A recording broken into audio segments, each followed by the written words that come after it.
पूर्ण ब्रह्म परमात्मा की विशेष कृपा के फलस्वरूप जो ज्ञान विज्ञान हकीकत मार्फत के दिव्य ब्रह्म ज्ञान की अमृत रस धारा आत्मा के अंतस्करण में प्रकट होती है, उसे अध्यात्म का कठिनतम से कठिनतम मार्ग से अति सरलता बन जाता है। आज की मुख्य सूचना। परमहंस ब्रह्म मुनि से लालदास जी मूल पितक के पठन मंथन के महीने में इस मीटिंग का टाइम बदलने की संभावना है। समय आगे पीछे 5 और 6 AM भी हो सकता है, जिसके आपको अग्रिम सूचना दे दी जाएगी। जूम आईडी यही रहेगा। दूसरी, सरसावा वार्षिक महोत्सव 14 से 20 सितंबर के समय में शनिवार और रविवार का अवकाश रहेगा। नंबर 3, सद्गुरु धनी श्री देवचंद्र जी की पार्टी का शुभारंभ भी इस रविवार 19 जुलाई से सुबह 6:30 AM IST पर इस मीटिंग में ही होगा। तो आप सभी सुंदर साथ जी अवश्य आइए और इस सूचना को सबसे अवश्य शेयर करें। प्रेम प्रणाम जी। आज हम पहले हित बांडेरी के द्वारा चौपाई का मंथन करेंगे। प्रणाम जी। प्रणाम जी हित। प्रणाम जी। श्री किरंतन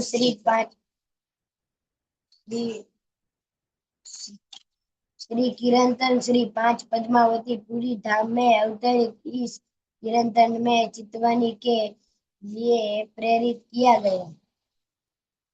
मेरे मीठे बोले साथ जी, हुआ तुम्हारा काम, प्रेम में मगन हो खुलिया दरवाजा धाम। श्री महामती जी कहते हैं कि हे सुंदर साध्वी, धाम धनी द्वारा मेरे तन से पहलवाई हुई इस त्रिमुख वाणी के मीठे से आपका काम हो गया है, अर्थात आपको अपने प्रियतम अक्षरातीत के धाम स्वरूप तथा लीला का ज्ञान हो गया है। अब आपके लिए परम धाम के दीदार का मार्ग प्राप्त हो गया है, इसलिए अब आप सभी अपने प्राण वल्लभ के प्रेम में मग्न हो जाइए और चितवानी यानी कि ध्यान में डूब जाइए।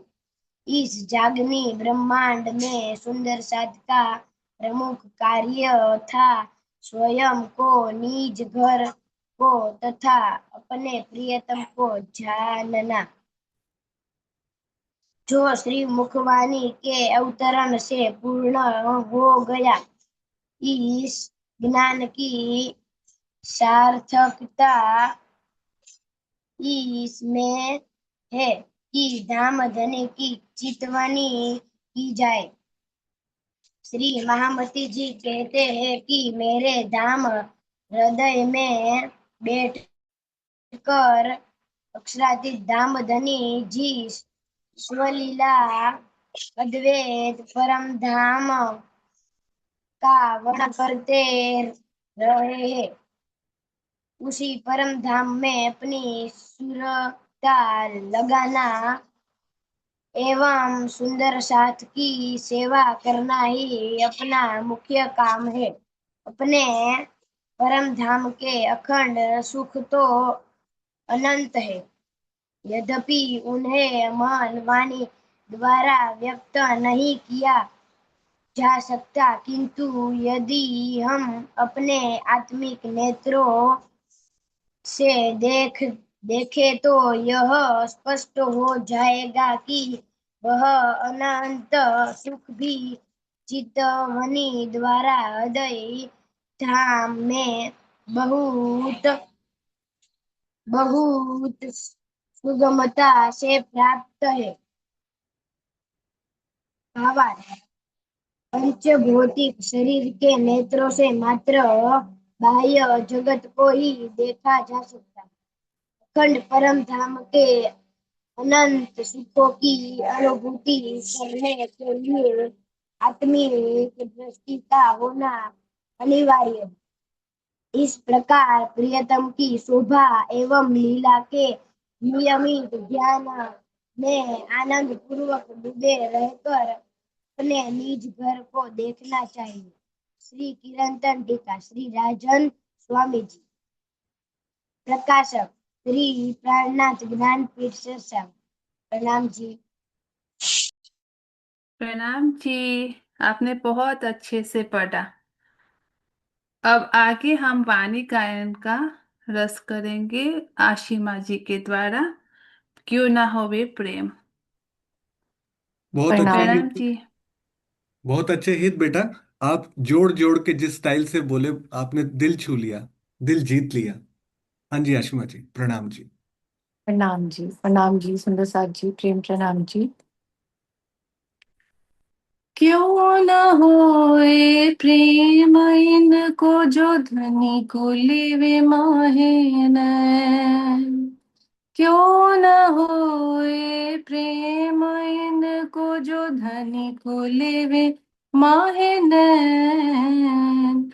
न्यारे निमक ना करे निस दिन एही सुख चैन। क्यों न होए प्रेम इनको जो धनी को लेवे माहे नैन। क्यों न होए प्रेम इनको, क्यों न होए प्रेम।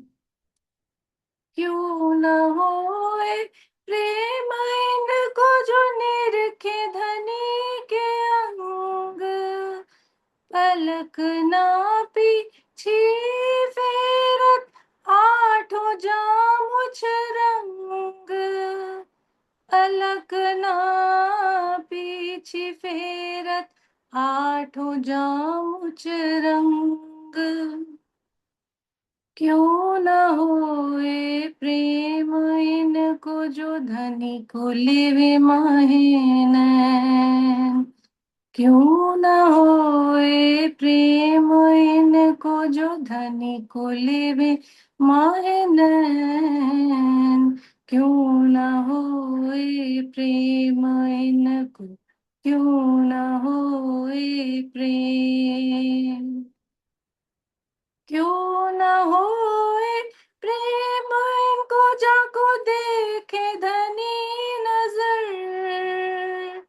प्रेम प्याले पीवत धनी देत भर भर। प्रेम प्याले पीवत धनी देत भर भर। प्रेम प्याले पीवत धनी देत भर भर। क्यों न होए प्रेम इनको जो धनी को लेवे माहे नैन। क्यों न होए प्रेम इनको, क्यों न होए प्रेम। क्यों न होए प्रेम इनको जो धनी को रिझावत। आठों पौहर सबो अंगो अरस परस रंग रमत। आठों पौहर सबो अंगो अरस परस रंग रमत। आठों पौहर सबो अंगो अरस परस रंग रमत। क्यों न होए प्रेम इनको जो धनी को लेवे माहे नैन। क्यों न होए प्रेम इनको, क्यों न होए प्रेम। मोहम्मद कहे महबूब जी अब दीजे पट उड़ाए। मोहम्मद कहे महबूब जी अब दीजे पट उड़ाए। नैना खोल के अंक भर लीजे कंठ लगाए। नैना खोल के अंक भर लीजे कंठ लगाए। नैना खोल के अंक भर लीजे कंठ लगाए। क्यों न होए प्रेम इनको जो धनी को लेवे माहे नैन। क्यों न होए प्रेम इनको जो धनी को लेवे माहे नैन। न्यारे निमख ना करे निस दिन यही सुख चैन। न्यारे निमख ना करे निस दिन यही सुख चैन। क्यों न होए प्रेम इनको जो धनी को लेवे माहे नैन। क्यों न होए प्रेम इनको, क्यों न होए प्रेम, क्यों न होए प्रेम इनको, क्यों न होए प्रेम। प्रणाम जी सुंदर साहब जी। प्रणाम जी, आपने बहुत अच्छा वाणी गायन सुनाया। प्रणाम जी आशिमा जी। तो परिक्रमा ग्रंथ 39, क्यों ना होवे प्रेम इनको। तो इंद्रावती सखी इस प्रकरण में धामधनी का वास्तविक स्वरूप को बता रही है कि जो ब्रह्म सृष्टि अपने नेत्रों में प्रियतम को पल पल बसाए रखती है और एक एक क्षण के लिए भी अलग नहीं करती, श्री राज्य की अंग अंग की शोभा को निहारती रहती है और स्वयं अक्षरातीत के प्रेम भरी दृष्टि से देखते हैं और अपने हृदय में उभरने वाले प्रेम के सागर को प्याले भर भर कर अपनी अंगनाओं को पिलाते हैं। अपने प्राण वल्लभ को रिझाने वाली इन सखियों में भला प्रेम क्यों नहीं होगा, जो आठों प्रहर धाम धनी से एक रूप होकर अंग अंग से तरह तरह की आनंदमय क्रीड़ाएं करती है। अब आप माया के इस पर्दे को हटा दीजिए तथा हमारे आत्मा चक्षुओं को खोलकर हमें अपने से गले लगा लीजिए। इस प्रकरण से हमें शिक्षा मिलती है कि हमारा एक दिन भी ऐसा ना हो जो हमें वाणी मंथन, चेतावनी, रहनी, सेवा ना होए। प्रेम प्रणाम जी। अब आगे हम किस चौपाई में जाते हैं। सबसे पहले अरवा आएगी। प्रणाम जी अरवा।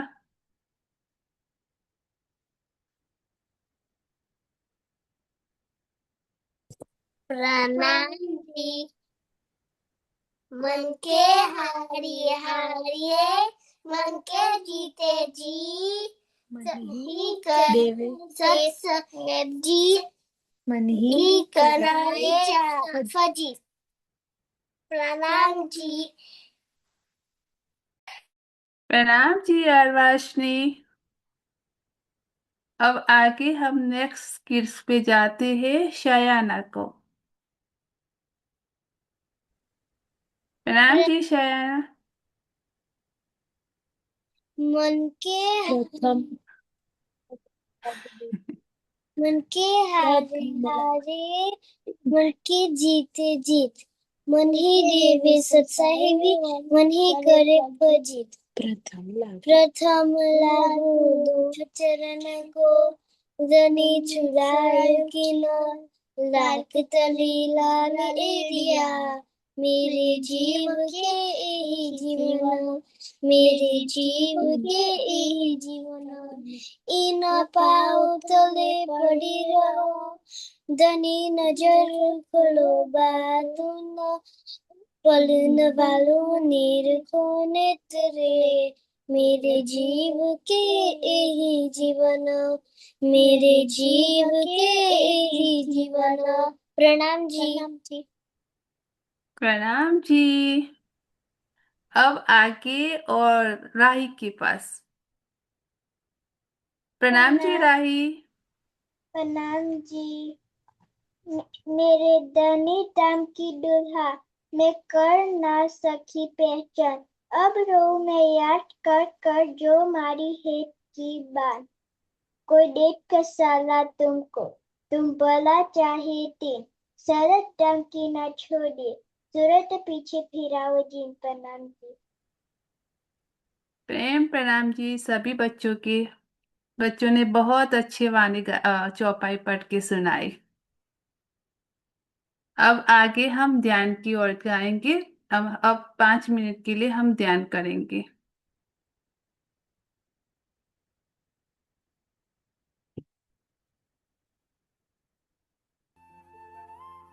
मेरी आराध्य,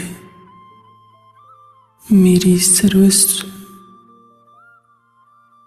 मेरे जीवन के आधार, प्राण वल्लभ, प्रीतम प्राणनाथ, मेरी अंतरात्मा आपकी शोभा को नख से सिख तक निहारना चाहती है। आप मेरी आत्मा के प्रीतम हैं, श्री राज है। आपकी आह्लादनी शक्ति आपकी अभिन्न स्वरूपा है। सौंदर्य और आनंद की पराकाष्ठा श्यामा है। आप युगल स्वरूप के दर्शन के लिए मेरी आंखें तरस रही हैं। प्रियतम, अनंत सागर के समान आपका सौंदर्य है, प्रेम है, आनंद है। मैं आत्मस्वरूप हूं, उस सागर की लहर समान हूं, किंतु आपसे अभिन्न हूं। आप युगल स्वरूप मेरे सामने कब आएंगे, कब आएंगे? मेरी सुनी आंखें आपकी बाट देख रही हैं।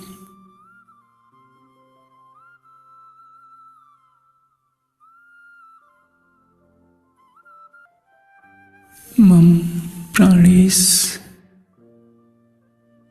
मम हृदय आगच्छ। मेरे सर्वस्व, मेरे धाम हृदय में आ जाइए।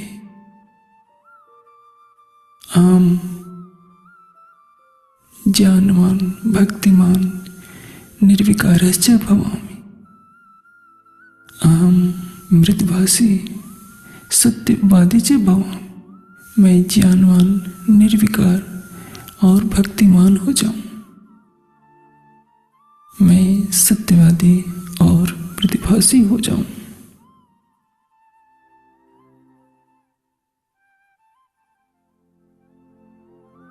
My beloved, my all in all, the very foundation of my life, O Lord of my life, my dearest Prannath, my inner self yearns to behold your divine splendor. From the tips of your toes to the crown of your head, you are the beloved of my soul, my Lord Shri Raj. Your Ahladini Shakti, bliss-giving power, is your inseparable essence. Shyama represents the very pinnacle of beauty and bliss. My soul's inner eyes ache with longing for a glimpse of your Yuga Swarup, your divine couple form. O beloved, your beauty, your love, and your bliss are like an infinite ocean. I am your soul. I am like a wave within that ocean. Yet I remain inseparable from you. When, oh, when will you, in your divine couple form, appear before me? My desolate eyes are waiting eagerly for your arrival. into my heart's abode, my all in all, my everything. May I become knowledgeable with your divine Tartam wisdom, after being bestowed with your infinite divine grace, Krupa. May I become pure, devotional, and free of all vices. May I be truthful and soft spoken.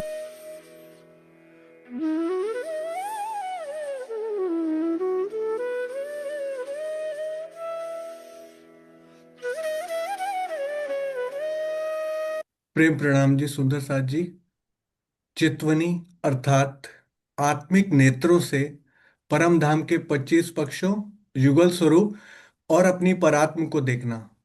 बिना आत्मिक नेत्रों के बाह्य जगत की आंखों से, बाह्य नेत्रों से बाह्य जगत को तो देखा जा सकता है, लेकिन यदि आपको परम धाम के 25 पक्षों के आनंद में, लीला में, शोभा में डूबना है तो चितवनी के अलावा उसका कोई विकल्प नहीं है। चितवनी को, ये जो 5 मिनट का कैप्सूल चितवनी हम करते हैं, इसको हम बहुत जल्दी रिलीज करेंगे ताकि पब्लिक में इंग्लिश हो, चाहे हिंदी हो, चाहे गुजराती हो, चाहे नेपाली हो, चाहे कोई अन्य भाषा हो, सबको सुलभ जान के कहूंगी हिंदुस्तान। तो वाणी में भी चितवनी की महत्ता बताई गई है, बीतक में भी चितवनी की महत्ता बताई गई है। परमहंस ब्रह्म मुनि 5,000 जब इकट्ठे होते हैं 11 साल, तो वो भी चितवनी करत है सब कोय। और गुमटी में बैठकर स्वयं महामती श्री प्राणनाथ जी, जिनके धाम हृदय में आज भी साक्षात युगल स्वरूप विराजमान है पांचों शक्तियों के साथ, वो भी वहां बैठकर चितवनी करते हैं। चितवनी करते करते वो तो एक अनहोनी लीला के रूप में, श्री प्राणनाथ जी के स्वरूप में ही सबको, एक स्वरूप में ही सबको हर स्वरूप के दर्शन होते हैं।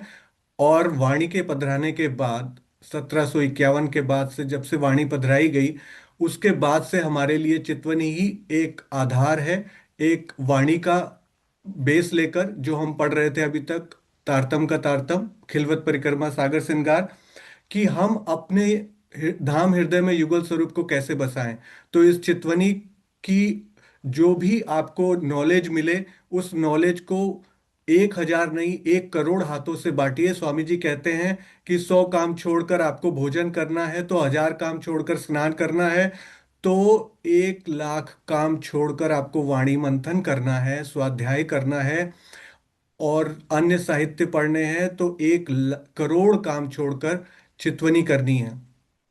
आज क़यामतनामा का टीका प्रारंभ होने जा रहा है, तो जो कई कई महान हमारे जो टीकाकार हैं, सम्माननीय हैं टीकाकार, उनको हम श्रद्धा से पढ़ते जाएंगे। और उसमें जो मेन बात मैं आपको बताना चाहता हूं वो ये कि जब हम ध्यान में बैठते हैं तो ही हमारे अंदर असली ज्ञान प्रकट होता है। और वो ज्ञान जो होता है वो शुष्क ज्ञान नहीं होता, वो अहंकार लिए हुए नहीं होता। तो इसके बारे में अभी आगे बात करेंगे। अभी हम नेक्स्ट चलते हैं प्रश्नोत्तर की तरफ। प्रणाम जी सुंदर साथ जी। प्रणाम जी। तो जो हमने पिछले हफ्ते जो पठन किया था, उसका प्रश्न आया है कि संसार के सभी धर्म ग्रंथों के अनुसार पर ब्रह्म सच्चिदानंदमय है, तो कैसे? हम उसको देख नहीं सकते, तो हम उसको कैसे जान सकते हैं कि वो अंतर्यामी है और परमात्मा सौंदर्य, प्रेम, ज्ञान, आनंद का स्वरूप है? ये हमें कैसे जान सकते हैं? जब परमधाम के पशु पक्षी अनंत है, तो 166 मंदिर के लंबे चौड़े चांदनी चौक में कैसे आ जाते हैं? परम धाम की सेवा और कालमाया की सेवा में क्या अंतर है? परम धाम की सेवा में कौन से गुण समावित है? उसका उत्तर देगी अमी बेन। प्रणाम जी अमी बेन। प्रणाम जी सुंदर साथ जी। तो संसार के सभी धर्म ग्रंथों के अनुसार परब्रह्म सच्चिदानंदमय है, अर्थात उस आनंदमय परब्रह्म को जानने वाला भी भय से रहित हो जाता है, क्योंकि उसके अंदर सत भी है, आनंद और ज्ञान भी है, और ये आनंदमयी पर ब्रह्म है, उसको जानने वाला भय से रहित हो जाता है, क्योंकि उसके अंदर आनंद का स्वरूप है, जो वो अति सुंदर है और प्रेम करने वाला है।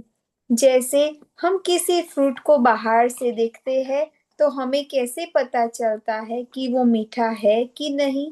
तो उस पर ब्रह्म की लीला और आनंद को दिखाने के लिए उसकी लीला का प्रकटीकरण करना ही पड़ेगा।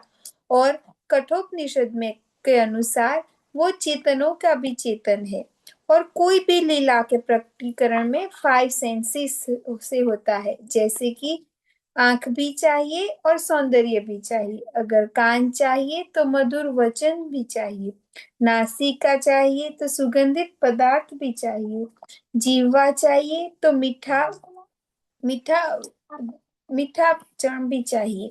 तो उस प्रकार परम धाम की जो लीला है वह स्वलीला अद्वैत है।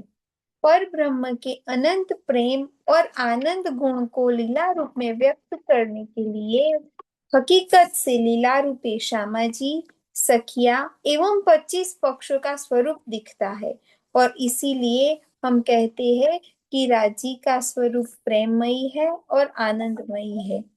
परम धाम के कण कण में पर ब्रह्म के सभी गुणों का समावेश है।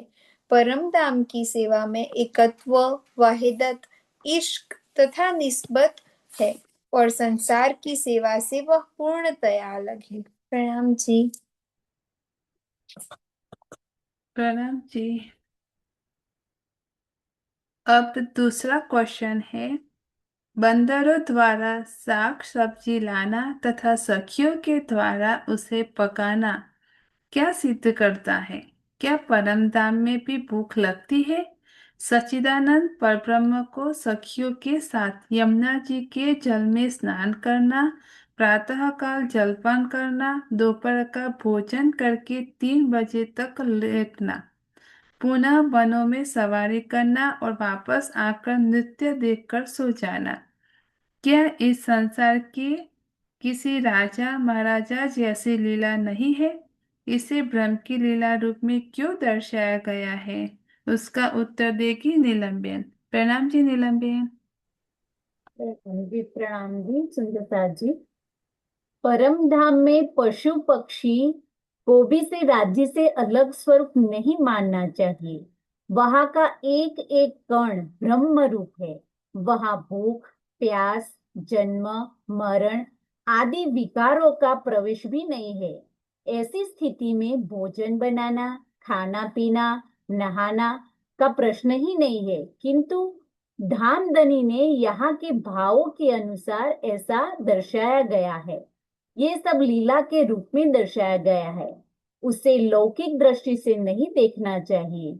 परम धाम में तो हर कण नूर, इश्क, आनंद, सुगंधि, सौंदर्य, रस, रंग भरा हुआ है, जो धनी के दिल के ही अंग है। परम धाम में नूर का भोजन है। वहां यमुना जी भी नूर की है। नाचने वाले, देखने वाले, सुनने वाले सभी नूर के हैं।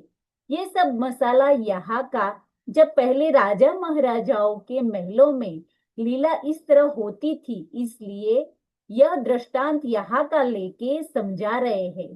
परम धाम में तो हर जगह नूर ही नूर है। संपूर्ण परम धाम में धनी का नूर ही प्रकाशमान है। वहां का वर्णन करने के लिए यहाँ की बुद्धि असमर्थ है। अंग सारे नूर के, नूरे का आहार, कौल फेल हाल नूर का, हाल चाल नूर व्यवहार। प्रेम प्रणाम जी सुंदर साहब जी। प्रेम प्रणाम जी नीलम बेन।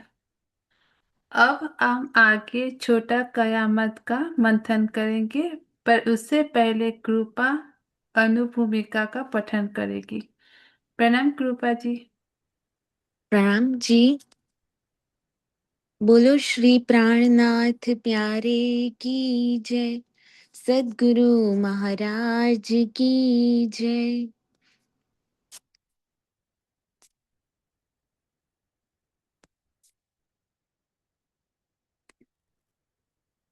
प्रणाम जी।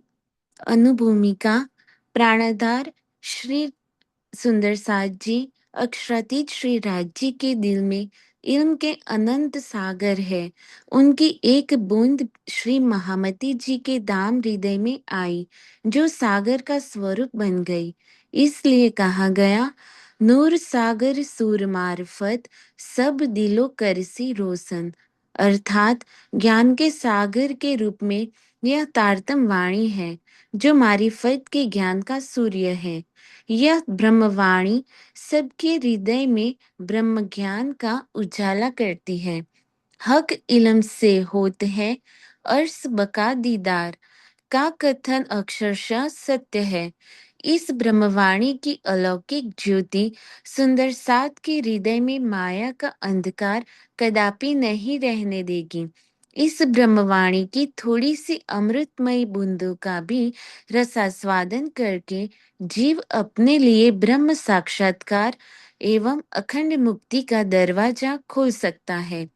इस लक्ष्य की पूर्ति के लिए यह आवश्यक है कि अनेक भारतीय भाषाओं में अवतरित इस ब्रह्मवाणी की टीका सरल भाषा में प्रस्तुत हो। यद्यपि वर्तमान में अनेकों सम्माननीय मनीषियों की टीकाएं प्रचलित हैं, किंतु ऐसा अनुभव किया जा रहा था कि एक ऐसी भी टीका हो जो विश्लेषणात्मक हो, संदर्भ, भावार्थ, स्पष्टीकरण एवं टिप्पणियों से युक्त हो।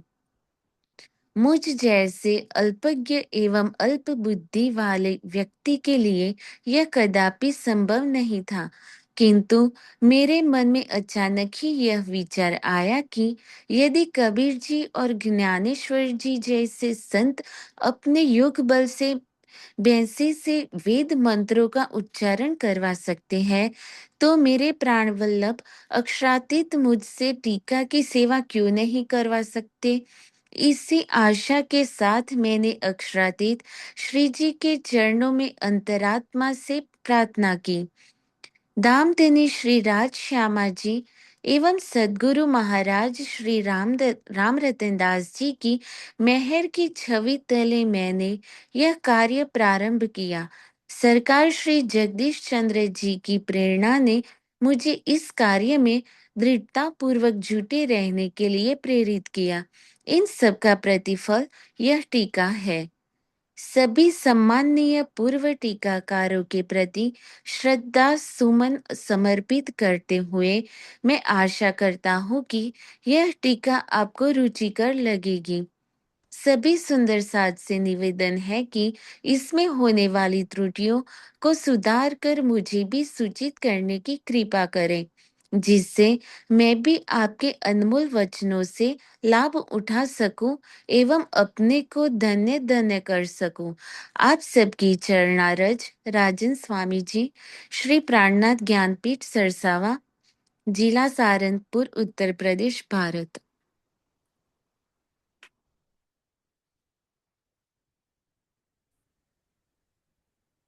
प्रणाम जी, कृपा पे। नहीं, आगे भी कियामत पढ़ेगी, आगे भी पढ़ेगी। ओके। हाँ जी, प्रणाम जी। नहीं, इट्स ओके। कियामतनामा। छोटा कियामतनामा।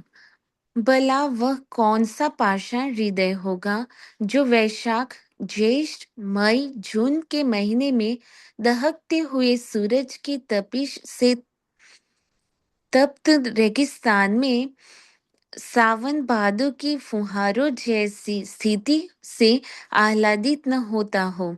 कई दिनों की भूख और प्यास से तड़पता हुआ मानव यदि अचानक ही 56 व्यंजनों और गंगोत्री के गंगा जल जैसा पवित्र जल पाले, तो क्या वह हर्षातिरेक से झूम नहीं उठेगा।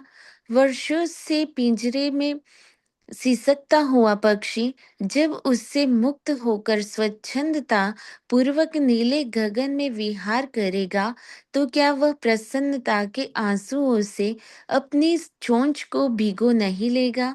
यदि ऐसा है, तो कियामत शब्द सुनते ही हृदय में भय का संचार क्यों होता है।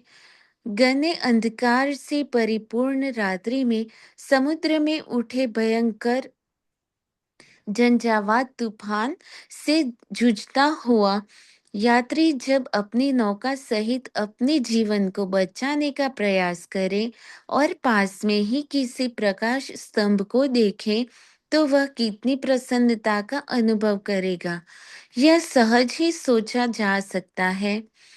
इससे भी अधिक प्रसन्नता तो हमें तब होनी चाहिए जब हमारे कानों में अमृत से भी अधिक मधुर लगने वाले ये शब्द सुनने के लिए मिले कि कियामत आ गई है। कियामत मृत्यु या प्रलय का निमंत्रण नहीं, अपितु शाश्वत जीवन के शाश्वत प्रेम, शांति, आनंद और सौंदर्य के सागर में डूबकर अपने प्राणेश्वर के मधुर दर्शन, शरबत ए हलीम दीदार का सौभाग्य प्राप्त करने की शुभ सूचना है। आज ले आज से लाखों वर्ष पूर्व वैदिक ऋषियों ने जिस महानतम लक्ष्य की ओर हमारा ध्यान खींचा था, उसी की प्राप्ति का स्वर्णिम अवसर कियामत के आने से प्राप्त होता है। ऋषियों ने डिंडिम घोष के साथ कहा था, असतो मां सद्गमय। हे परब्रह्म, तो मुझे असत्य से सत्य की ओर ले चल। तमसो मां ज्योतिर्गमय। आ- अज्ञानता के अंधकार से परिपूर्ण इस भौतिक जगत से परे अनंत ज्योति से ज्योतिष्मान धाम की ओर मुझे ले चल। मृत्युर्मा अमृतम गमय। मृत्यु से परे मुझे शाश्वत जीवन की ओर ले चल।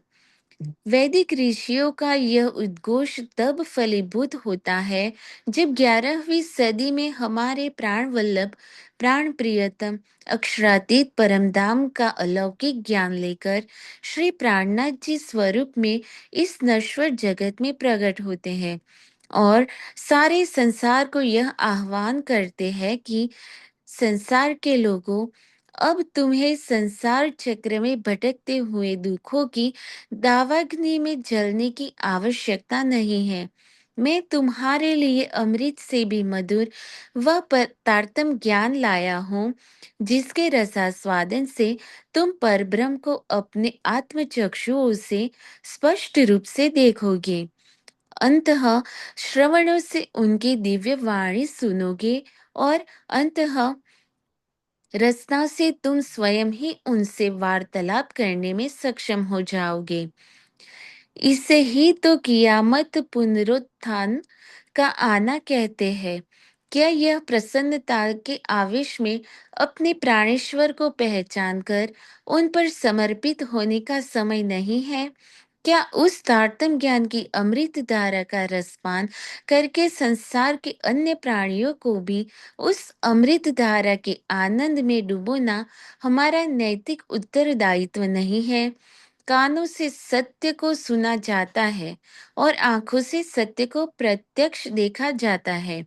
यदि मारिफत सागर हमें कान की भांति प्राणेश्वर अक्षरातीत के दिव्य ज्ञान को सुनाकर हमें स्वलीला अद्वैत स्वरूप की पहचान करा रहा है, तो कियामतनामा नामा यह दिव्य ग्रंथ हमारे अंतः चक्षुओं को खोलकर प्रत्यक्ष रूप से इस सत्य का साक्षात्कार कर रहा है कि इन अंधकार से परिपूर्ण जगत में सबकी अखंड मुक्ति की घोषणा करने वाले श्री प्राणनाथ जी के स्वरूप में कौन आया है।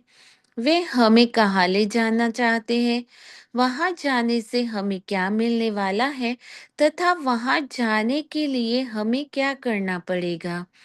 इन्हीं प्रश्नों का उत्तर देने के लिए अब प्रारंभ होती है दिव्य ग्रंथ कियामत नामा की ये मधुर पुकार।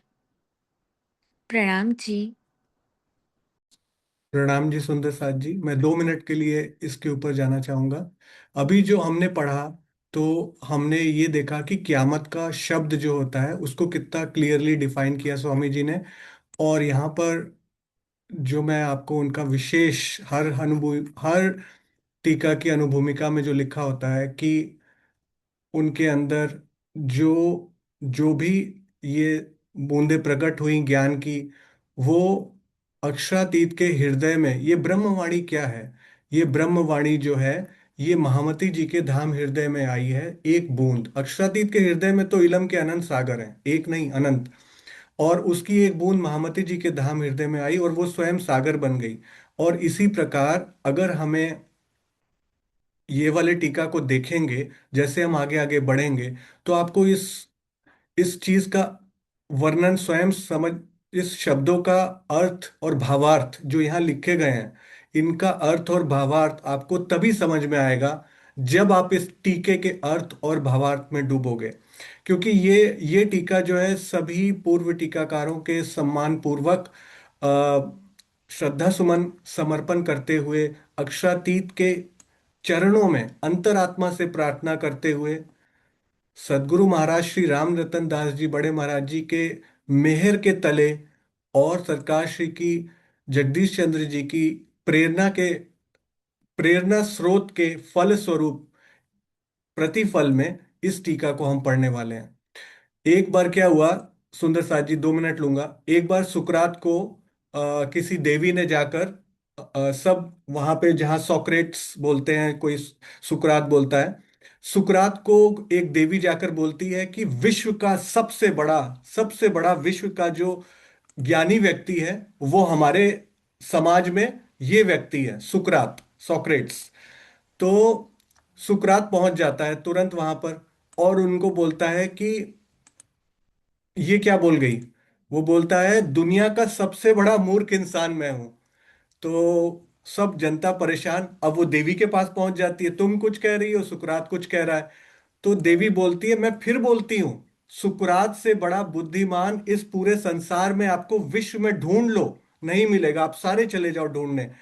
फिर अब वो देवी के सामने जब सुकरात आते हैं और फिर वही बात बोलते हैं कि मैं दुनिया का सबसे मूर्ख व्यक्ति हूं, तो अब देवी सबके सामने बोलती है, मैं चैलेंज करती हूं कि ये व्यक्ति जो स्वयं को मूर्ख बोल रहा है, ये इसीलिए सबसे बुद्धिमान है क्योंकि ये अपनी अज्ञानता का बोध रखता है, ये अपनी अल्पज्यता का बोध रखता है, ये समझता है कि इस संसार रूपी सागर में मैं एक बूंद के समान हूं, अक्षरातीत की कृपा के तले ही मैं ये कर रहा हूं।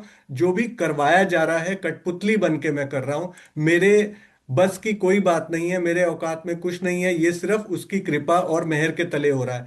तो इस प्रकार का भाव जब रखा जाता है, उसी का प्रतिफल इस टीके के रूप में आता है या किसी भी टीके के रूप में आता है। इसी तरीके से और एग्जाम्पल्स देखो, हमारे समाज में ही देख लो आप। युगल दास जी की बड़ी व्रत, युगल दास जी की चरचनी या युगल दास जी के 9 हरफ, जब भी वो उस भाव को लेते हैं तो ये लेते हैं कि मैं इस सागर में एक लहर के समान हूं। अक्षरातीत का हृदय अगर वो सागर है तो मैं उस सागर की एक लहर मात्र हूं। उसमें से जो बूंदे मेरे अंदर प्रकट हुई प्रकाश की, वो मैं आप तक पहुंचा रहा हूं। बड़े बड़े साइंटिस्ट ले लीजिए वर्ल्ड के, चाहे वो न्यूटन हो, चाहे आइजक न्यूटन, चाहे कोई और, आइंस्टीन हो, इन सब ने ये बात मानी है कि हम इस संसार में ज्ञान के लिए सिर्फ एक कण मात्र हैं। हमारी बुद्धि जो है वो नारायण का इतना परसेंट अंश है। तो हम इस प्रकार अगर चलेंगे और इस टीके को और बाकी सब टीकों को ग्रहण करेंगे, तो हमारे अंदर जो विनम्रता आएगी, जो हमारे अंदर प्रेम आएगा, वही हमें आगे का मार्ग दिखाएगा। नहीं तो जैसे करोड़ की बात आई थी, जैसे कि हमें 1 लाख काम छोड़कर एक वाणी मंथन जो हम कर रहे हैं और 1 करोड़ काम छोड़कर चितवनी। तो करोड़ की बात मेरे को याद आती है कि आज हम देखें तो, छोटा सा मेरा अपना एग्जांपल लेता हूं, आज करोड़ 2 करोड़ का पैकेज हो जाता है, कई लोगों का हो जाता है तो बहुत अहंकार आ जाता है। करोड़ 2 करोड़ के, मिलियन 2 मिलियन के मकान हो जाते हैं, अहंकार आ जाता है। छोटा मोटा ज्ञान आ जाता है उनके पास, करोड़ फॉलोअर्स बन जाते हैं, करोड़ लाइक्स मिल जाते हैं तो अहंकार आ जाता है। करोड़ लोग आपकी सुंदरता के बखान करने लगते हैं, आपको अपने रूप पे अहंकार आ जाता है। लेकिन अगर आपको अक्षरातीत ने इतनी पावर दे दी कि संसार के 700-800 करोड़ जो सुंदर साथ हैं, जो समाज है, सबको आपने तारतम दे दिया, तब भी आपको अहंकार ना आए, वो क्षमता लाने की अगर आप में कैपेबिलिटी हो जाती है, तभी आप अपनी मैं को खत्म कर पाएंगे। चलिए सुंदर साथ जी, अब शुरू करते हैं हम हमारी क्यामतनामा की वाणी को। एक एक करके हम चौपाइयों का मंथन करेंगे। पहले चौपाई पठन करेंगे, फिर उसके बाद एक एक करके हम टीके को श्रवण करेंगे। हाँ जी, जिस ऑर्डर में मैंने बोला था हम शुरू कर सकते हैं। प्रणाम जी। प्रणाम जी सुंदर साथ जी। छोटा कयामतनामा, मोमिन दुनी का बेवरा। जो नूर पार अर्स अजीम, ए जो बेवरा कयामत एक का। मोमिन दुनी की तफावत, ए फना ओ बीच बका। आप कयामत ही बोलो, कयामत का। फिर मैं नीचे एक दिखा दूंगा। तो एक का मतलब अंतिम दिन, कयामत का। ये मीनिंग यहाँ पे लिखा गया है जो हमने पढ़ा, वो भी उस तरीके का जो डिटेल्ड मीनिंग हमने पढ़ा। हाँ जी, नेक्स्ट। जब ला, अभी एक ही चौपाई का अर्थ करेंगे ना। हाँ, गंगा अनम्यूट कर बीच लीजिए, अपने आप अनम्यूट करते जाइए। या गंगा बहन। हाँ प्रणाम जी सर जी। जी। छोटा थोड़ा सा कयामत थोड़ा सा प्रिंटिंग खराब है, सिर्फ 2-3 पेज की प्रॉब्लम है यहाँ पर, आगे साफ आ जाएगा, ठीक है गंगा बहन। या हाँ या जी, बस 2-3 पेज तक आप थोड़ा वो करिएगा, कॉपरेट जी। मोमिन दुनी का बेवरा। नहीं, ब्रह्म चौपाई पढ़ ली, सृष्टि। चौपाई पढ़ ली, आप सिर्फ ये यहाँ से पढ़िए। चौपाई का अर्थ पढ़ना है आपको। ओके। अक्षर के पार परमधाम है और कयामत के विचरण, दोनों बातों की जानकारी मोमिनों की है। मोमिन अखंड परमधाम के रहने वाले हैं और दुनिया वाले मिटने वाले संसार के हैं। इन दोनों में यही फर्क है। प्रणाम जी सुंदर सर जी। जब लाहुत से एक मिनट, एक मिनट, एक मिनट, अभी ये तीसरा टीका रश्मि बहन अपने आप अनम्यूट करेंगे। प्रणाम जी। अक्षर से परे अक्षरातीत परम धाम है, उसकी पहचान के लिए कयामत का विवरण है। ब्रह्मात्माएं अक्षर से परे अक्षरातीत परम धाम की है और जगत के जीव नश्वर भूमिका के है। इन दोनों में यही अंतर है। प्रणाम जी।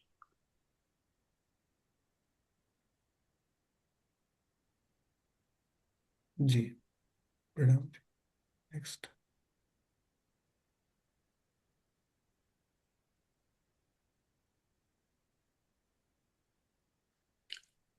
अमी।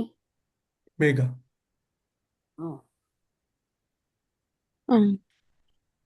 प्रणाम जी। मुझे समरी करनी है। आप पढ़िए, पहले आप पढ़िए तो सही, उसी जी में ही समझ आ जाएगा, तो कोई जरूरत नहीं है। प्रणाम जी। जी प्रणाम जी। कियामत का विवरण देते समय अक्षर से परे परम धाम की ओर ध्यान जाता है। ब्रह्म सृष्टि एवं जीव सृष्टि में यही अंतर है कि जीव सृष्टि इस नश्वर जगत में रहती है, जबकि ब्रह्म सृष्टि अपने अखंड परम धाम की रहने वाली है। तो यहाँ थोड़ा सा मैं आपको बता दूं क़यामतनामा की स्पेशलिटी क्या है। जब हम छोटा क़यामतनामा में हैं, छोटा क़यामतनामा में उतना नहीं पता चलेगा आपको, लेकिन जब आप बड़ा क़यामतनामा की तरफ जाओगे सुंदर साथ जी, तो आपको ऐसे लगेगा कि जैसे ये चौपाई जो है 2 पार्ट में ब्रेक कर दी गई है, और ये पार्ट का अर्थ ये बिल्कुल भिन्न है, और नीचे वाला जो चरण 3 और 4 है, उसका बिल्कुल ही डायरेक्शन ही अलग है। और ये आपको तब पता चलेगा जब आप इस टीके को आगे आगे पढ़ते जाएंगे। तो मैं जस्ट इन्फॉर्म कर रहा था कि don't go on the word and meaning. Actually में टीके के अंदर में जो बातूनी अर्थ दिए हैं उनको हमें ध्यान से ग्रहण करना है। तो इसमें आप कुछ बोलना चाहते हो या फिर हम आगे बढ़े, मेगा पेन? जी आगे बढ़ते हैं। चलिए। जब लाहुत से रूहें उतरी, कहया अलस्तो बे रब कुम। नासुत जिमी में जाए के, जिन मुझे भूलो तुम।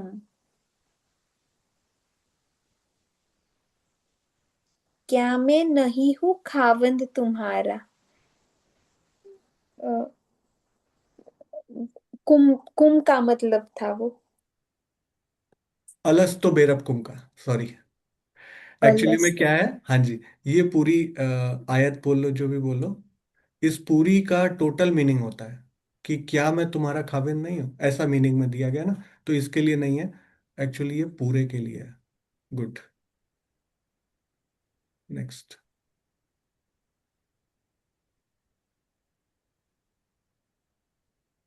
जब परम धाम से रूहें खेल में उतरी तो श्रीराज जी महाराज ने रूहों से कहा, अलस्तो बेरब कुम, मैं ही एक तुम्हारा खाविंद हूँ। मृत्यु लोक के खेल में जाकर तुम मुझे भूल मत जाना, भूल मत जाना। कुरान में उल्लेख है कि जब ब्रह्मात्माएं परम धाम से इस नश्वर जगत में अवतरित हुई, उस समय खुदा ने उनसे कहा, मैं तुम्हारा स्वामी हूँ, अलस्तो बी रबकुम, तुम नश्वर जगत में जाकर मुझे भूलना नहीं। प्रणाम जी।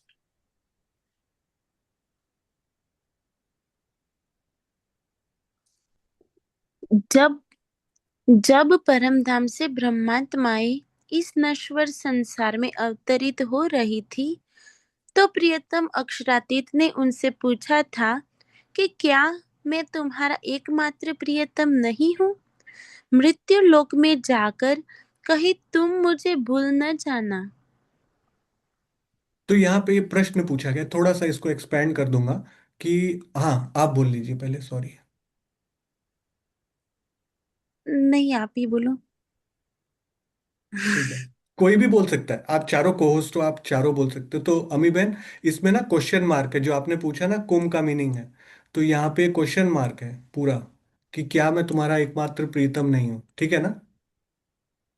हम्म। मैं थोड़ा सा यहाँ पे आपको एक्सपेंड करके बताना चाहूंगा, जितना मुझे थोड़ा सा रिसर्च करके पता लगा। अलस्तो बी रबिकुम, am I not your lord, और इस तरीके की आपको सर्चेस मिल जाएंगी। अब ये एक्चुअली में कहाँ पे है, ये कौन सा है, ये सूरह अल अराफ 7/172, 7/172 है शायद। अब एक्चुअली में यहाँ पे जो खाविंद की बात की है, तो हम देखें अगर हमारे टीकाओं में, तो जहाँ पे कोई बोल रहा है प्रियतम, कोई बोल रहा है खाविंद, कोई बोल रहा है स्वामी, तो थोड़ा सा उसको मैं एक्सपैंड करना चाहूँगा सबकी नॉलेज के लिए, जितना मेरे को पता लगा। स्वामी जो शब्द है ना सुंदर साथ जी, जैसे आर्य समाज के हो गए, स्वामी विवेकानंद हो गए, तो स्वामी शब्द जो है वो विकिपीडिया में, अकॉर्डिंग टू विकिपीडिया, अगर आप डेफिनेशन उसकी वेबसाइट पे देखोगे, जो संसार में ये शब्द प्रचलित है, तो ये प्रचलित है इन जनरल। अगर आप देखना चाहो तो किसी सन्यासी को, योगी को, हम जो दीक्षित हो जाते हैं, और जो है उनके लिए, जैसे आदि शंकराचार्य के लिए सबसे पहले स्वामी शब्द का प्रयोग हुआ था, वेदांत संप्रदाय में जो दीक्षा लेते थे। अब इस प्रकार की चीजें जो हैं, अगर हम अपने इसमें देखेंगे, तो हमारे लिए जो सबसे अप्रोप्रिएट टर्म आएगी, जो कि मैं अब ढूंढ नहीं पाया, लेकिन अगर वो सूरह अल अराफ मुझे मिलता तो मैं दिखाता आपको, कि उसमें रब वर्ड लिखा है। तो रब मतलब खुदा, अ, प्रियतम। तो उस डेफिनेशन के भाव में हमें लेना पड़ेगा ये वाला, तो स्वामी का भाव यहाँ पे नहीं रहेगा। हाँ जी, चलिए नेक्स्ट थर्ड लेते हैं। तब रूहो वले कहया, हम भूले नहीं क्यों कर, तुम साहिद किए रूहे फरिश्ते, पल रह न सके तुम बिगड़। वले यानी कि तहकीक तुम हमारे खाविंद हो, और साहिद यानी कि साक्षी का, साक्षी का। तो तुमने साक्षी दी, रूहें और फरिश्ते, कि हम तुम्हारे बिना पल रह ना सके तुम बिगर, और रूहों ने कहा कि तुम ही हो, yes, you are my lord, और हम भूले क्यों नहीं, क्यों है कर। हाँ जी, नेक्स्ट।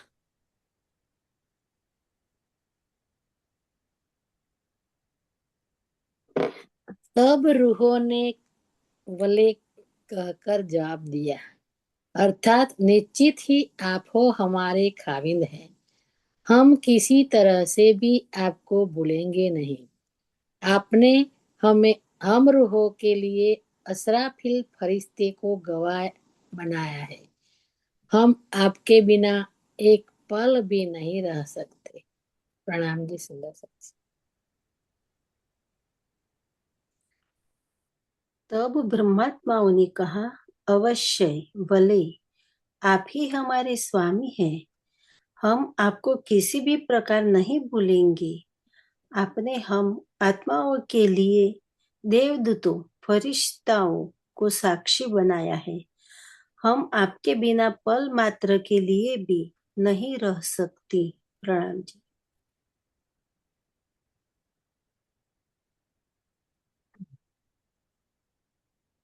तब आत्माओं ने प्रत्युत्तर में कहा, वले, अर्थात निश्चित रूप से आप ही एकमात्र हमारे प्रियतम हैं।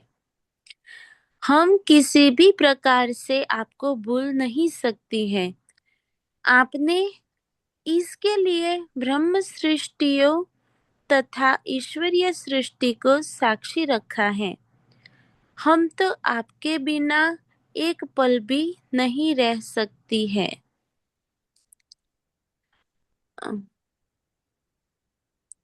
तो ये तो इश्क रब्द की बात हुई ना कि आप भूलोगे, तो फिर कहा कि नहीं, हम नहीं भूलेंगे।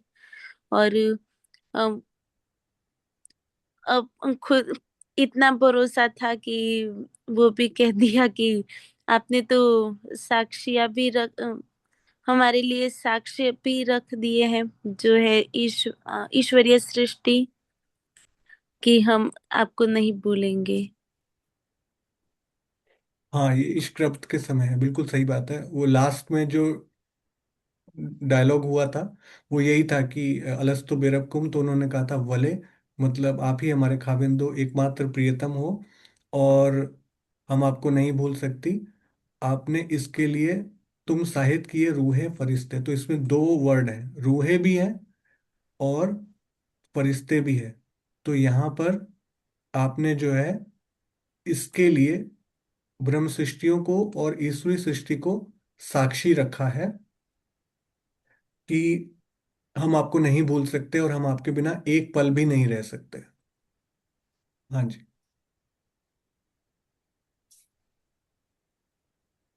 तुम खावंद हमारे सिर पर अर्श अजीम बका वतन, हम क्यों भूले सुख कायम, तुम्हारे कदमों हमारे तन।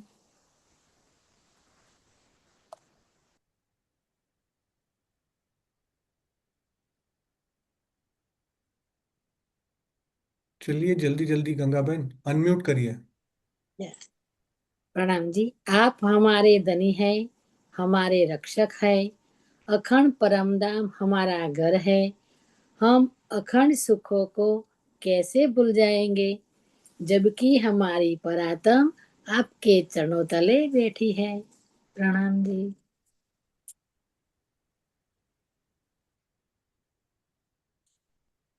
आप हमारे स्वामी हैं। हम आपके छत्र छाया में हैं। अखंड परम धाम हमारा घर है। हम आपके अखंड सुखों को कैसे भूल सकेंगी, जब हमारे मूल तन पर आत्मा ही आपके चरणों में है। प्रणाम जी। आप हमारे प्राणेश्वर हैं। हमारे सिर पर आपका वरद हस्त है। अखंड परम धाम हमारा मूल घर है। इसके शाश्वत सुखों को हमारे द्वारा कैसे बुलाया जा सकता है। हम तो आपके बिना एक पल भी नहीं रह सकती हैं। बताइए। हम इस वक्त हमें ईमान था, विश्वास था कि हमारे जब हमारे ऊपर खुद श्री राज्य का हाथ है, तो हम कैसे कुछ भूल सकते हैं। और फिर अम, हम एक पल के लिए भी तो हम उनसे दूर या अलग नहीं रह सकते। बिल्कुल, यहाँ पे इनका कॉन्फिडेंस देखिए कि आप ही हमारे सब कुछ हो, सर्वस्व हो। और देखिए इनका कॉन्फिडेंस कि हम जिस अखंड परम धाम के हैं, हम उसके अनंत अखंड सुखों को कैसे भूल सकते हैं। हम तो आपके अंडर में है, आपका वरद हस्त है हमारे ऊपर, आप हमारे सर पर हो, मेरे खाविंद हो। हम आपके बिना एक पल भी नहीं रह सकते। पर यही लिखा ना वाणी में, कहाँ रह ना रहसी ए अकल। तो ये बोल दिया था कि ये जो आपकी अकल है, जो यहाँ पे इतना सुपर कॉन्फिडेंस आपके अंदर बूस्ट हो रहा है, ये सारा चला जाएगा। तो आज शायद हम 10 चौपाई के बाद रोक देंगे, थोड़ी देर और कर लेते हैं। तो फर्स्ट डे था ना, थोड़ा डिले हो गया। आज 10 चौपाई पे रोक देंगे। नेक्स्ट। हके कॉल किया भेजो मसुक तिनके साथ फुरमान भेज इलम लेऊ जगाए देसी रूह अल्लाह सब पहचान।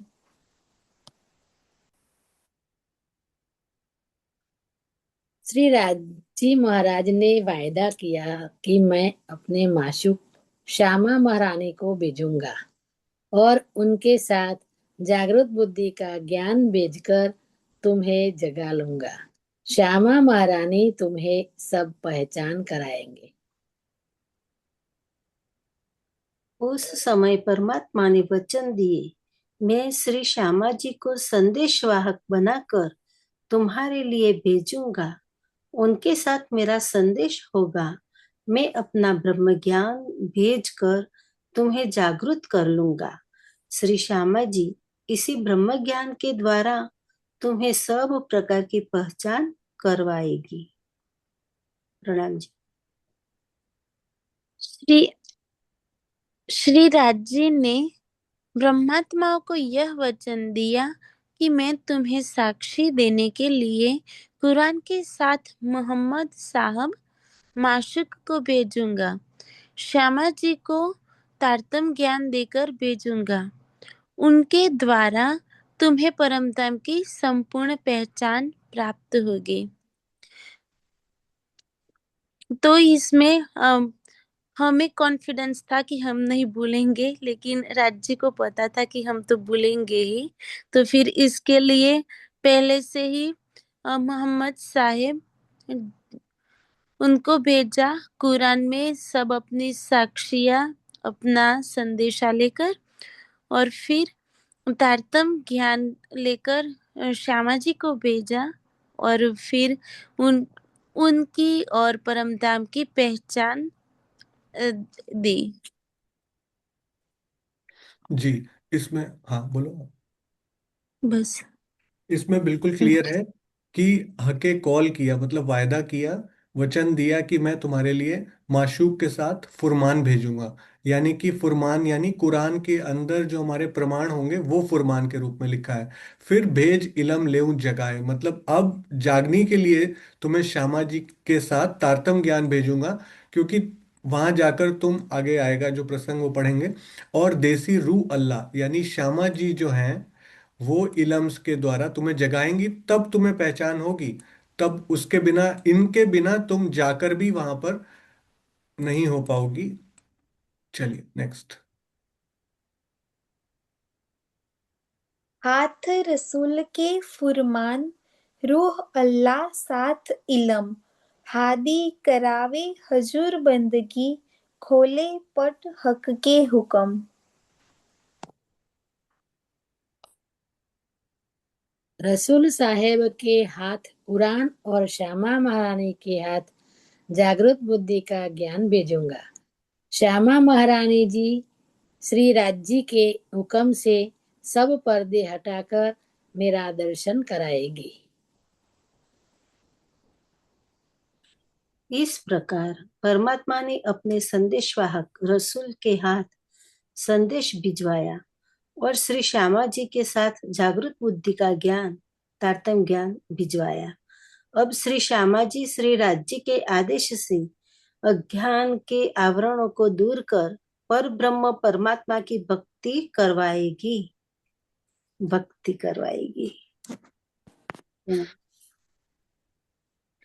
मोहम्मद साहब के साथ कुरान और श्यामा जी के हाथ तारतम आएगा।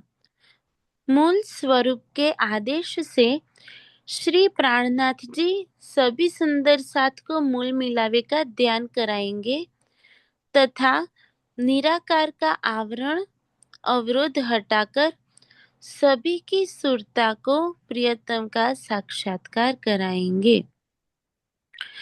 तो मोहम्मद साहिब के कुरान और श्यामा जी के तारतम्य ज्ञान के साथ चितवनी के द्वारा जब सभी सुंदर साथ मूल मिलावे का ध्यान करेंगे तो जो बीच में निराकार का जो आवरण है वो हट जाएगा और फिर हद बेहद को पार कर सुरता द्वारा हम प्रियतम का परमता में साक्षात्कार यानी मधुर दर्शन कर लेंगे।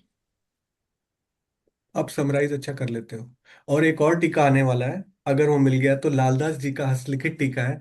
तो उसका एक सैंपल दिखाता हूँ कि हस्तलिखित होता कैसे है। एक सेकंड के लिए आपको दिखाता हूँ। अभी उसका ना वो नहीं मिला है टीका। अभी जो मिला है वो चौपाइयाँ चौपाइयाँ मिली हैं।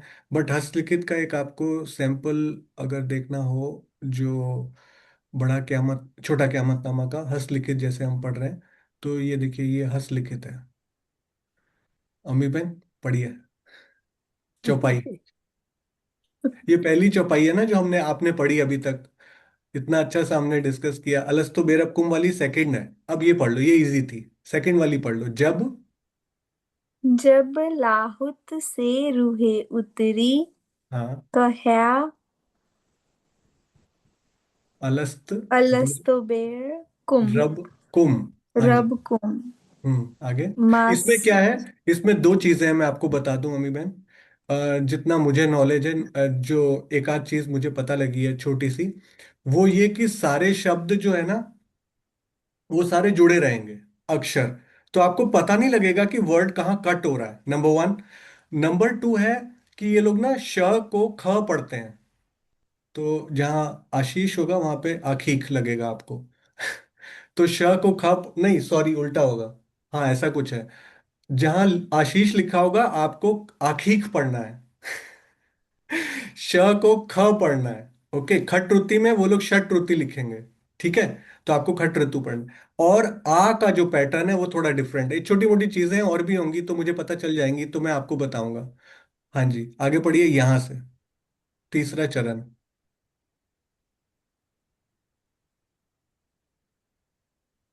नि नासुत नासुक नासुत नासुत जिमी जिमी के में जाए हाँ जिमी में में जा जाए। बेजा नहीं, नासुद बेजाएगी जिमी में जाए के। वो देखा था ना, जाएगी है ना? हाँ आगे। जनिमु जिन होना चाहिए एक्चुअली में, जिन। जनिमु जिन मुझे मुझे, बोलो तुम। मुझे जिन मुझे भूलो मुलो तुम। तुम बोलो तुम भूलो तुम। जिन आई मुझे थिंक ये बोलो तुम। हस्तलिखित हस्तलिखित में तो हमें पूरा दिन लग जाया करेगा टीका में। हाँ बट कोई बात नहीं, मैंने आपको झलक दिखानी थी कि किस प्रकार हस्तलिखित भी होते हैं। अगर इसके ओरिजिनल लालदास जी का टीका मिल गया तो it will be wonderful, but वो जब आएगा तब देखेंगे। तो हाँ, ये आपने मेघा बहन पढ़ लिया सिक्स की नहीं पढ़ा? जी हो गया। हो गया। तो हाँ, इसमें सुंदर साथ जी यही बताया कि मूल स्वरूप के आदेश से ही सब हो रहा है, ये हुक्म के बिना कुछ हो ही नहीं सकता।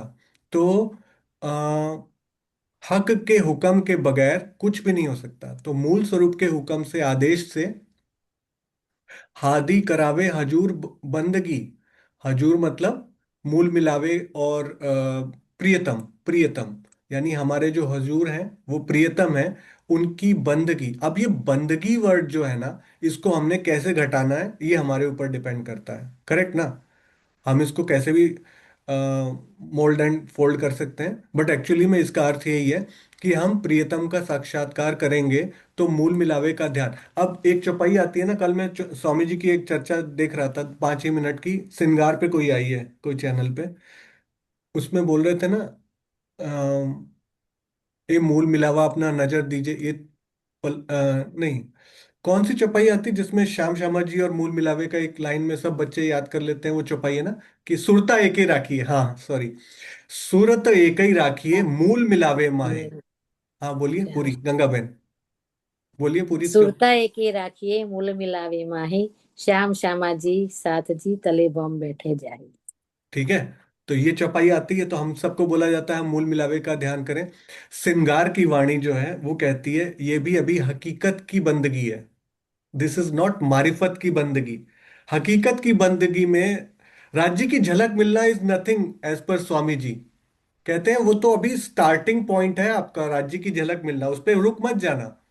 उसके आगे हकीकत की बंदगी में जब आप मूल मिलावे का ध्यान करके 25 पक्षों में भ्रमण करने लग गए, फिर ये हकीकत की बंदगी से जब आप आगे निकलोगे तो मार्फत की बंदगी आएगी।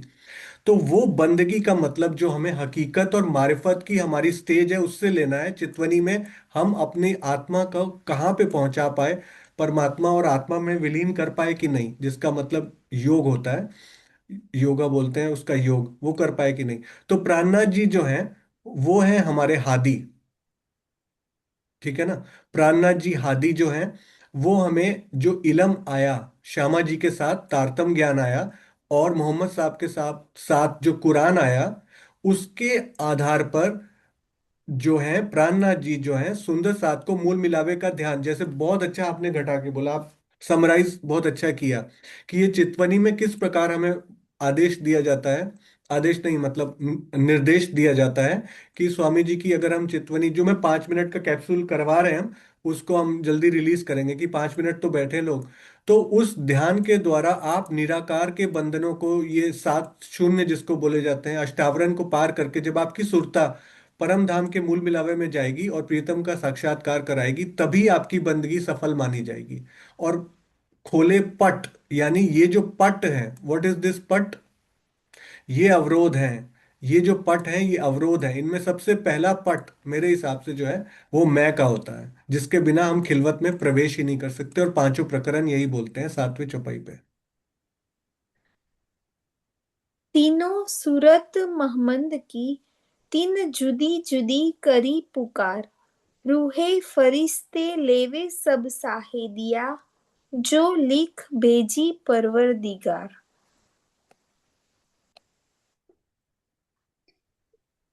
मोहम्मद की 3 सूरतें बसरी, मलकी और हकी आएगी और वह अलग अलग तरीके से ज्ञान देगी। ब्रह्म सृष्टि और ईश्वरी सृष्टि को श्रीराज जी की लिखी हुई गवाहियां मिल जाएगी। रसूल मोहम्मद द्वारा निर्दिष्ट श्री श्यामा जी के तीनों स्वरूपों ने भिन्न भिन्न प्रकार से ज्ञान प्रदान किया। इस प्रकार ब्रह्मात्माएं तथा ईश्वरी सृष्टि परमात्मा द्वारा भेजे गए संदेश को साक्षी के रूप में ग्रहण करेगी।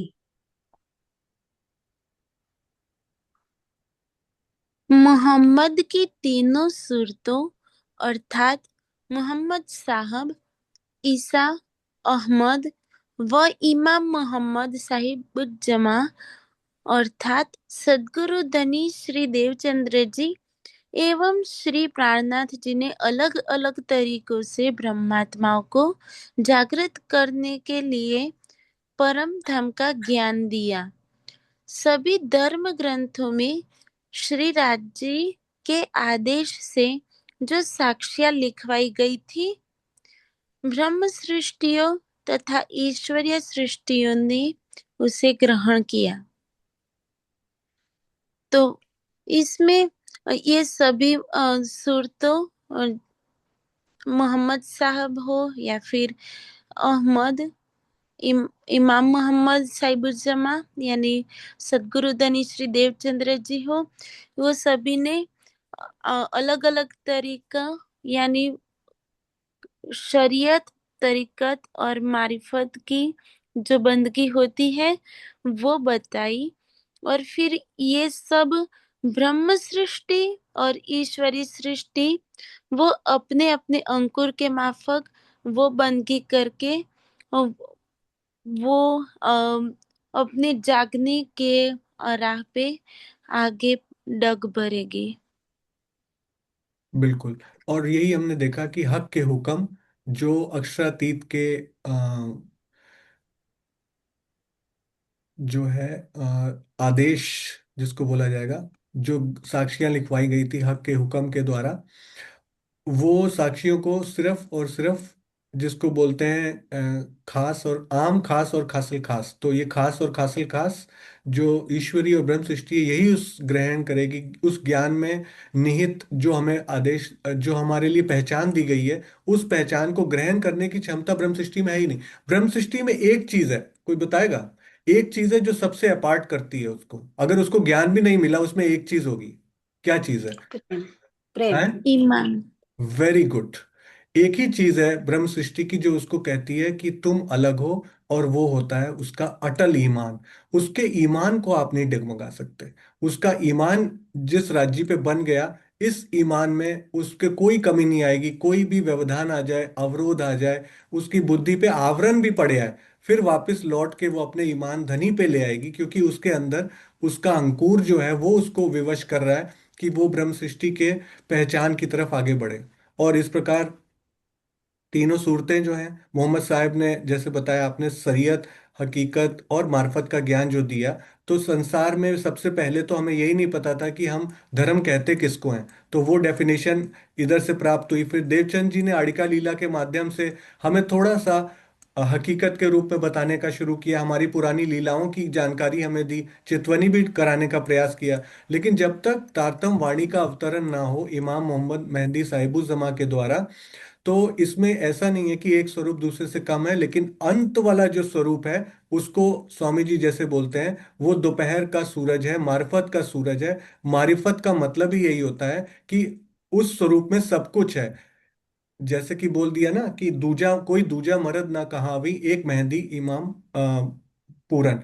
तो जो प्राणनाथ जी का स्वरूप है, उस स्वरूप में जब हम उस स्वरूप के अंदर जो ज्ञान प्रकट हुआ, उस स्वरूप को हादि के रूप में जब बोला गया है, उस ज्ञान को हम ग्रहण करेंगे, परम धाम के ग्रहण को जो हमारे लिए जागृत करने के लिए आया है। तो हम उसे स्पष्ट सही रूप में, उसको यथार्थ रूप में ग्रहण करने वाले माने जाएंगे।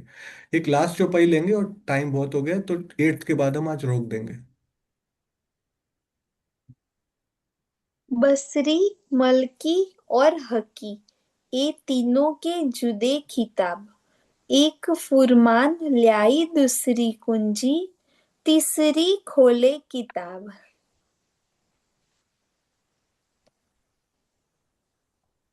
बसरी, मलकी और हकी तीनों के जुदा जुदा खिताब यानी उपाधियां है।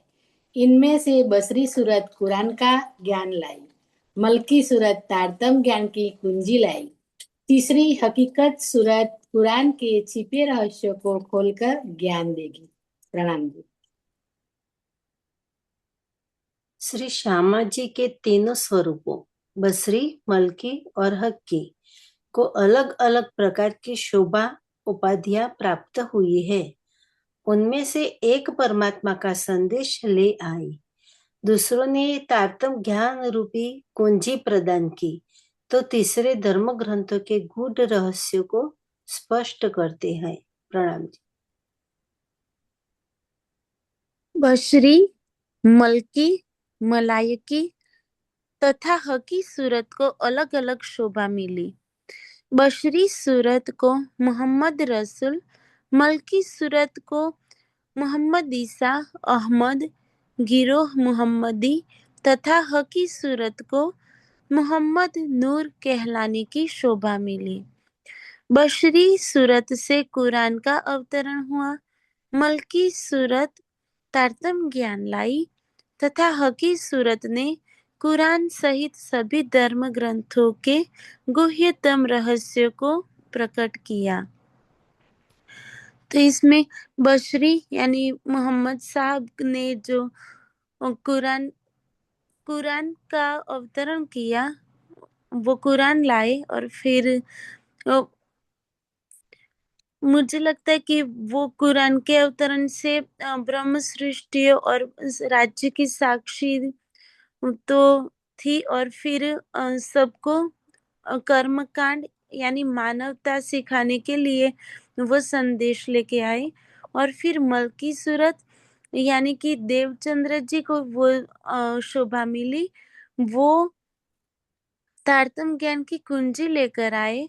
और फिर प्राणनाथ जी, बशरी, मलकी और हकी सूरत, उनको हकी सूरत का खिताब मिला, और वो सभी धर्म ग्रंथों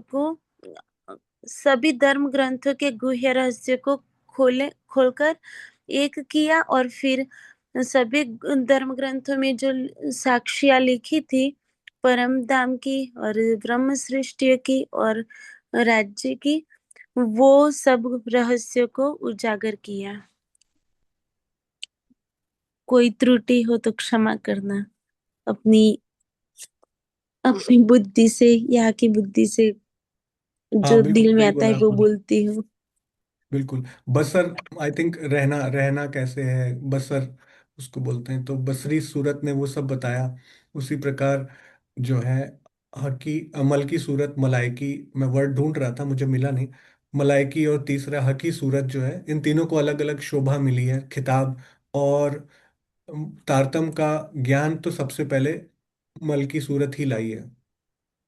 कुंजी, कुंजी मतलब होता है तारतम ज्ञान, क्योंकि कुंजी से ही बाकी सब ग्रंथ खुलेंगे। लेकिन जो खुलने का शोभा मिलनी थी वो हकी सूरत को मिली है, क्योंकि उसके द्वारा ही बाकी किताबें खुली हैं। तो जो हमें यहाँ पे बताया कि ये सारा ज्ञान आएगा आएगा और इन जगह प्रकट होगा, लेकिन खुलेगा कैसे? तो खुलने की कुंजी जो है वो तो आ गई है, लेकिन खोलने का जो किताब मिलना था वो अंत में हकी सूरत ने सारे धर्म ग्रंथों को, जितने भी रहस्य थे उनको प्रकट किया।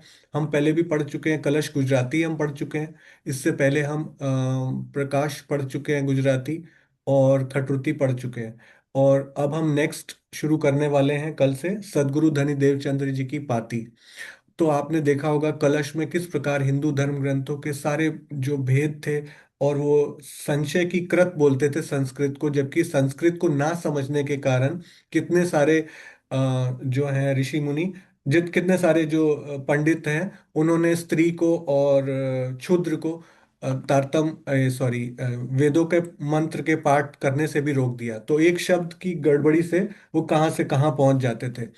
और उसी प्रकार प्रकाश गुजराती में हमने समझा कि किस प्रकार अक्षरातीत स्वयं प्राणनाथ जी स्वयं जो है, प्राण अक्षरातीत स्वयं प्राणनाथ जी के स्वरूप में आए हैं। तो ये तीसरी जो हकी सूरत है, इसी में हमारा पूरा शोभा और श्रृंगार का खुलने का, और सभी धर्म ग्रंथों के रहस्यों का खुलने का, कि हर ग्रंथ में हमारी साक्षी है। जैसा अभी आपने बताया, तो हर किताब को खोल के रख दिया। कुंजी इस जामे में आई और खोलने की शोभा तीसरे जामे में। तो सुंदर साथ जी, आप सब जो आज कोऑपरेट किए, आए और इतने सारे सुंदर साथ हमें सुन रहे हैं यहाँ पर बैठकर और प्रोग्राम में, आप सबके चरणों में कोटान कोट प्रणाम जी। आशा है कि इस प्रकार हम अगर चलेंगे तो हम कई चीजें ग्रहण कर पाएंगे, क्योंकि ये क़यामत नामा का टीका जो है, ये आज की डेट में हमने पहले ही प्लान कर लिया था। और आज की डेट में अगर हमें ये देखना है कि किस प्रकार श्री प्राणनाथ जी की शोभा है और हम ब्रह्म मुनियों की किस प्रकार की शोभा है, तो ये टीका हमें उस तरफ ले जाएगा। और जैसे जैसे हम छोटे से बड़े में जाएंगे, हमारी बुद्धि भी बड़ी होती जाएगी और हमें और आगे की चीजें पता चलती जाएंगी। तो कल आप फिर आइएगा। कल हम दूसरा एक हमारे सामने ग्रंथ था, वो बीच में आ गया है, तो वो भी हम ट्राई करेंगे कि उसको पढ़ें, क्योंकि वो भी बहुत इंटरेस्टिंग ग्रंथ है और वो सदगुरु श्री देवचंद्र जी की पाती है।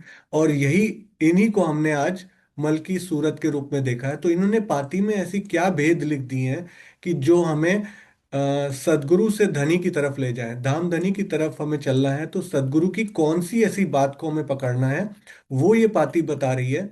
कि आज हम अगर अपने आप को ब्रह्म सृष्टि मानते हैं, तो हमें अपने सदगुरु के कदमों पे कदम धर के चलने के लिए किस प्रकार जो सदगुरु हमें आदेश दे रहे हैं, जो हमें सदगुरु बता रहे हैं, वो गुही रूप में भी बता देते हैं, और कई बार तो स्पष्ट रूप में भी स्वामी जी बता जाते हैं कि उनको पता नहीं है कि आगे उनके गुरु भी बुरा मान जाएंगे। सदगुरु बड़े महाराज जी, क्यों ऐसे सबके सामने तुमने मार्फत की बातें बता दी? बट उनका कर्तव्य होता है कि वो सारी बातें बताएं, जितने टाइम तक पॉसिबल हो तब बताएं। आगे हम सुंदर साथ के ऊपर होता है कि हम उसको कितना अपने अंदर लेते हैं और हृदयंगम करते हैं। आप सबके चरणों में प्रणाम, आपने इतना कॉपरेशन किया और देर तक बैठे। कल से हम लोग थोड़ा जल्दी करेंगे। कल तो वैसे भी 2 मीटिंग्स हैं, तो शॉर्ट रहेगी मीटिंग। और नेक्स्ट सैटरडे से भी हमें पता है कैसे पढ़ना है, क्या करना है, तो it should be very fast. प्रणाम जी सुंदर साथ जी। कोई भी और बोलना चाहे तो बोल सकते हैं। प्रणाम जी, रेज हैंड कर सकते हैं। हाँ जी डिंकल मैम, प्रणाम जी। प्रणाम जी।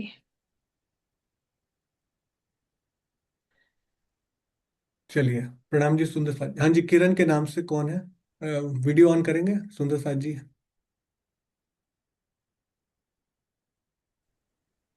और अनिल भाई।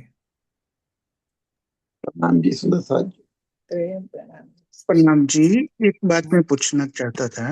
जी जो पहले एक चौपाई में फरिश्तों की बात आई तो उसमें ब्रह्म सृष्टियां और ईश्वरी सृष्टियों की भी बात हुई।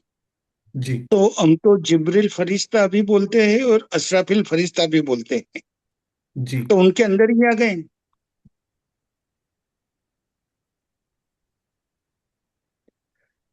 हाँ जी, अब बोलिए, तुम साहिद किए रूहें फरिश्ते, बताइए। हाँ, तो ये ब्रह्म सृष्टि और ईश्वरी सृष्टि की ही बात इस चौपाई के भावार्थ में आई है। ठीक है। उनको ही फरिश्ता बोला, लेकिन हम तो वाणी के हिसाब से जिब्रिल फरिश्ता भी बोलते हैं और असराफिल फरिश्ता भी बोलते हैं। जी, तो तो योग माया का, उसके बारे में बताओ। योग माया का पार्ट जो है ना, वो फरिश्ते के रूप में रखा गया है। अक्षर ब्रह्म जी की जो सुरताएं हैं ना, वो योग माया के जी ब्रह्मांड की ईश्वरी सृष्टि सुरताएं हैं।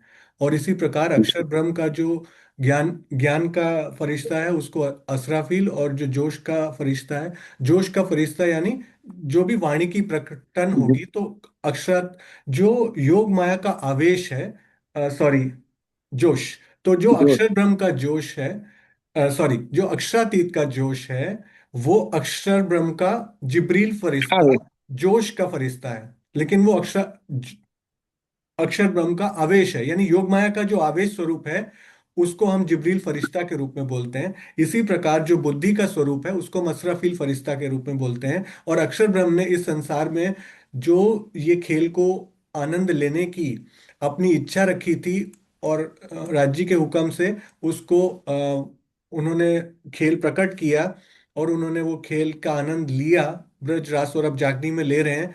तो वो ईश्वरी सृष्टि जो उनकी सुरताओं के माध्यम से ले रहे हैं, तो ये सारा जो फरिश्ते वर्ड है इसमें सब क्लब हो जाता है, इसीलिए यहाँ फरिश्ते बिल्कुल। लिखा है। और रूहें जो हैं वो ब्रह्म सृष्टियों के लिए वर्ड आएगा। मेरे को लगता है वो मैंने तो क्वेश्चन जो है आपका सही से समझा नहीं, बट अगर आपको लगता है कुछ और पूछना था आपने तो आप फिर से पूछो। नहीं नहीं, बराबर है भैया। ठीक है।